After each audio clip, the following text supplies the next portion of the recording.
What pictures come to your mind when you think about Tottenham?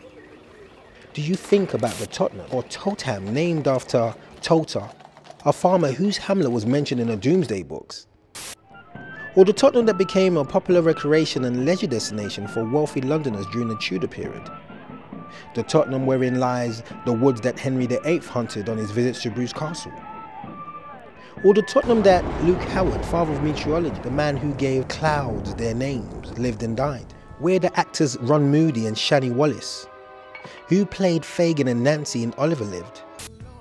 The birthplace of Brit and Mobile Award winner Lamar and Grammy Awards winner Adele.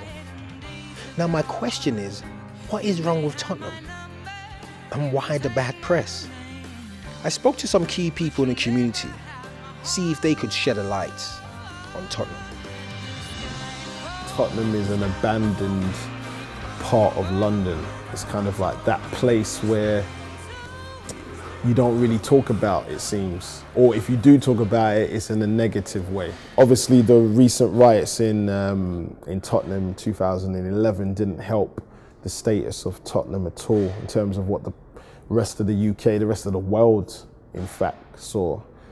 It just presented us, or the people that live in Tottenham, in a very negative way, like it was a forgotten city. I think there's many reasons as to why that was the case, in terms of why people rioted in the first place. And you're looking at a lot of anger, you're looking at a lot of frustration from people who live in Tottenham, grew up in Tottenham, where people felt like the government wasn't really helping in any way.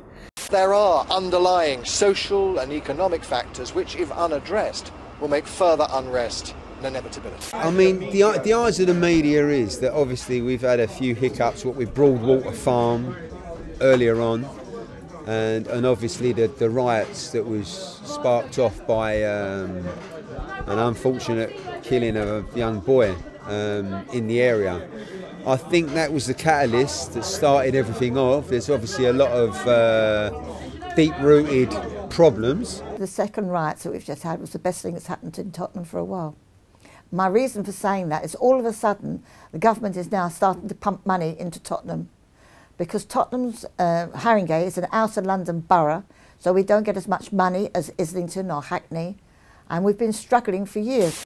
Since meritocracy is a term that refers to any government run by a ruling or influential class of educated or able people, could it be therefore true to why a place like Tottenham, occupied with ethnic minorities speaking over 300 languages, be denied an equal opportunity for education that gives them the adequate knowledge to understand today's society and politics? Would I send my kids to school in Tottenham? I remember growing up in Tottenham and my mother not wanting me to necessarily go to the local school. My parents, thankfully, they wanted to try and get me into a school in an area that probably had less trouble. There was fights at different parts of the school. This is my first day at school. If you're living in a particular part of London, you have access to certain schools, but then you would have to live in those areas in order to send your children to that school. There was fights in the playground every day, and most of the time I was involved in them. And my parents said that, you know, he's either going to go one way or the other. We find the better schools are in another part of Haringey. We have brothers coming up to us saying, look, we can arrange fights for you, 50p for a fight, £1 for a fight. That's the standard of the environment we were in. So they get better teachers, they get better facilities, you know, and not only that, you go into that school, you get to go to a better college, and going to that better college you get to the top universities, which almost gives you that position of strength and confidence to know I'm going to do well no matter what. So she used the address of, I think, an auntie who lived in Crouch End at the time to say that I was living there and I'd be eligible. I shouldn't actually say this, but I'd be eligible to go to Highgate Wood. So tell me about the education system in Haringey, because I've been talking to a lot of people and they've been telling me that a lot of people have been going to other sort of, not necessarily boroughs, but other parts of Haringey instead of schooling their children in Tottenham.